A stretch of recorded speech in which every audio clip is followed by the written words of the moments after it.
Hello മച്ചന്മാരെ, S ന്യൂസിലേക്ക് സ്വാഗതം.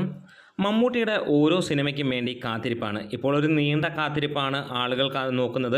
വേറെ ഒന്നുമല്ല, മമ്മൂട്ടി സിനിമകളുടെ അപ്ഡേറ്റിന് വേണ്ടിയിട്ട്. സമീപകാലത്ത് വന്ന എല്ലാ സിനിമകളും വമ്പൻ ഹിറ്റടിച്ച മമ്മൂട്ടിയുടെ അടുത്ത സിനിമ റിലീസ് ചെയ്യാനുള്ളത് ബസൂക്കയാണ്. ബസൂക്കയുടെ ബഡ്ജറ്റ് കഴിഞ്ഞ ദിവസം പുറത്തുവിടുകയുണ്ടായി. അതായത് 25 കോടിയോളമാണ് എന്നുള്ളതാണ്. പൂർണ്ണമായിട്ടും ഒരു പരീക്ഷണ ചിത്രം എന്ന് തന്നെ പറയാം. വേറെ ഒന്നും തന്നെ എക്സ്പെക്റ്റ് ചെയ്യാനില്ല.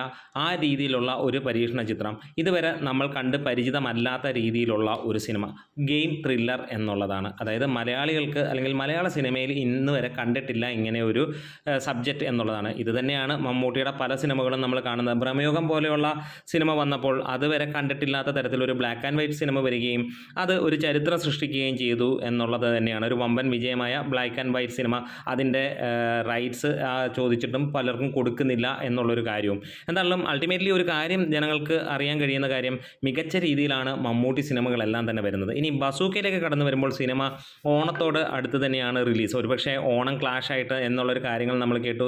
ബസൂക്കയും ബറോസും ഒക്കെ കൂടെ ഒരുമിച്ച് തിയേറ്ററുകളിൽ തല്ലുകൂടുന്ന ഒരു കാര്യം നമ്മൾ കൊതിച്ചിരുന്ന ഒരു കാര്യം തന്നെയാണ്. പക്ഷേ അതിൽ നിന്ന് ബറോസ് പിന്മാറി എന്നുള്ള ഒരു വാർത്തകളാണ് വരുന്നത്. അത് ഇതുവരെ ഒഫീഷ്യലായിട്ടൊന്നും വന്നിട്ടില്ലെങ്കിലും അങ്ങനെ ഒരു വാർത്തകൾ എന്താണെങ്കിലും പുറത്തു വരുന്നുണ്ട്. എന്താണ് അജയൻ്റെ രണ്ടാം മോഷണം, അതേപോലെ തന്നെ Dileep cinema, Mammootty cinema, Mohanlal cinema എല്ലാം കൂടെ വരുമ്പോൾ ഒരു ഓണം ഒരു ആഘോഷമായി തന്നെ അല്ലെങ്കിൽ ആ രീതിയിലേക്ക് സിനിമയിൽ വരികയാണ്. ഒരുപാട് കാലങ്ങളായി അങ്ങനെയുള്ള കാര്യങ്ങൾ വന്നിട്ട്. എന്താണേലും ബസൂക്ക പുറത്തു വരുമ്പോൾ ഒരു ഡയറക്ടറിൻ്റെ ഏകദേശം 6-7 വർഷത്തെ കാത്തിരിപ്പിന് ശേഷം ഉള്ള സിനിമ എന്നുള്ളത് തന്നെ പറയാം.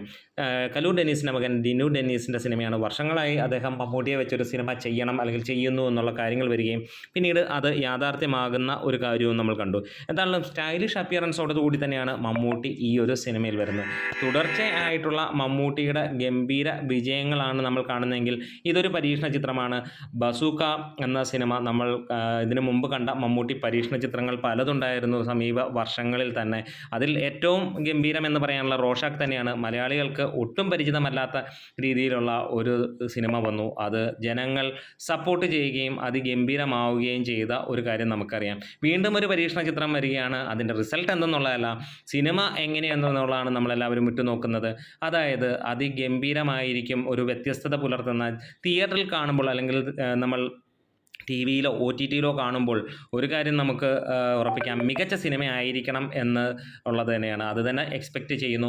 ബാക്കിയൊക്കെ പിന്നാലെ വന്നുകൊള്ളുമെന്നറിയാം. 25 കോടി ബഡ്ജറ്റിൽ വരുന്ന ഒരു മമ്മൂട്ടി സിനിമ ഒരു പക്ഷേ ഇപ്പോൾ ഇറങ്ങിയ ടർബോയേക്കാൾ കൂടുതൽ ബഡ്ജറ്റിൽ വരുന്ന സിനിമ എന്ന് തന്നെ പറയാം.